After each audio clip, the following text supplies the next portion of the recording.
面膜大波龙在龙哦，因为大户都那块长哦，那块长是泰国呢，当汉人分成phía đại，伊个户面长哦，你那也那phía kia那部呢是讲客长哦，讲汉语，那部呢是不面长，佢话讲摇文哦，水水水。warm so so so so 说说树树泰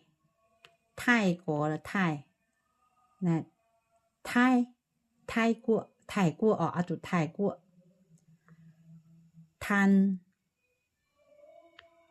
摊派不面话讲摊那谈长咯不面话讲炭香哦炭香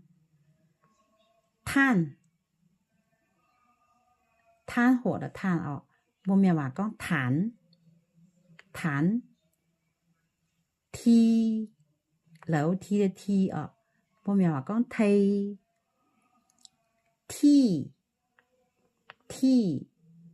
提